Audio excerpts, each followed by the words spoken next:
Okay dear students, सो हमारी बात आ रही थी कि whatever we can combine with joining comma the alternative is also semicolon. अब यहाँ पे ये जो दो सेंटेंसेज हैं ये सिंपल सेंटेंस की फॉर्म में एग्जिस्ट नहीं कर सकते क्योंकि इनसे कन्फ्यूजन क्रिएट हो रही है। We must combine them with but the contrast transition word with a joining comma.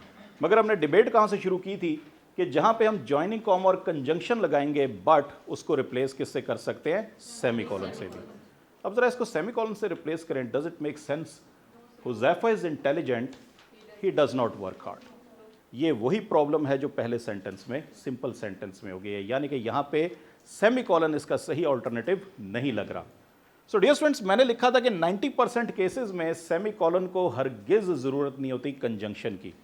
तो सवाल ये पैदा होता है फिर वो 10% केसेस कौन से हैं जहाँ पे वो मजबूर हो जाता है कि उसको भी कंजंक्शन की ज़रूरत पड़ जाए। वो 10% केसेस ये हैं, मगर असूल ये है कि सेमीकोलन कभी भी ज्वाइनिंग कॉमे के कंजंक्शंस शेयर नहीं करता। ये अपनी टीम अपनी फैमिली के साथ आता है। So instead of using but with semicolon I am using however, और इसके बाद कॉमे का इस्तेमाल भी लाजमी है। कॉमे का इस्तेमाल भी लाजमी है। So for the sake of example dear students, अगर ये सेमीकोलन नून लीग है तो ये जो कॉमा है ये पीटीआई है। दोनों एक दूसरे के मेंबर्स हरगिज शेयर नहीं करते, ना ही एक दूसरे को टिकट देते हैं, या एक्सेप्शनल केसेस कहीं पे भी हो सकते हैं।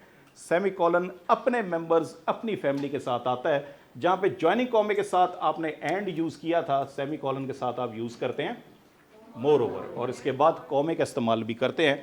सिमिलरली जहां पे आपने सो का इस्तेमाल किया था विद ज्वाइनिंग कॉमा, सेमीकोलन के साथ आप यूज करते हैं therefore. They are not purely conjunctions, they are technically adverbs जो कि कंजंक्शन का रोल अदा कर रहे हैं, इसलिए इनको हम कहते हैं कंजंक्टिव एडवर्ब। ये आपके सामने सारी लिस्ट लिखी हुई है जो कि आप सेमीकोलन के साथ यूज कर सकते हैं।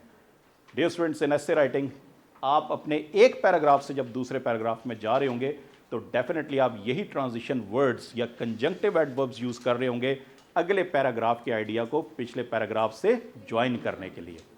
सो कहने का मकसद ये है कि ये सेमीकोलन 100% फुल स्टॉप से तो रिप्लेस हो सकता है, मगर फुल स्टॉप कभी भी अकेला कॉमे से रिप्लेस नहीं हो सकता। कॉमे को मजबूरी है कि उसे फैन वॉइस कंजंक्शंस अपने साथ लाजमी इस्तेमाल करने हैं।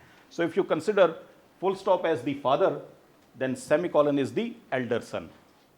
सो बाप जो बड़ा बेटा होता है, कहते हैं वो बाप का बोझ उठाता है। बाप की हरगिज रिप्लेसमेंट नहीं होता, बाप का बोझ उठाता है। 90% केसेस में सेमीकोलन फुल स्टॉप को रिप्लेस कर सकता है, मगर ये जो कॉमा है ये सबसे छोटा बेटा है जो कि बड़ा लाडला होता है, ये हरगिज फुल स्टॉप को रिप्लेस नहीं कर सकता। छोटे बेटे की मिसाल ऐसी है जिससे ज़्यादा सीरियस काम नहीं लिए जाते, उसे यही कहा जाता है दूध दही अंडे ले आओ, बस इतना ही काम करो।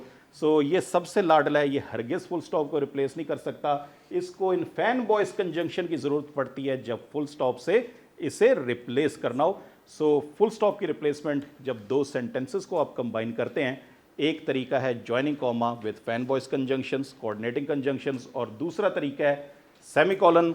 अकेला भी इस्तेमाल हो सकता है और अपनी कंजंक्शंस जिनको कंजंक्टिव एडवर्ब्स कहते हैं उनके साथ भी इस्तेमाल हो सकता है डिपेंडिंग अपॉन दी सिचुएशंस।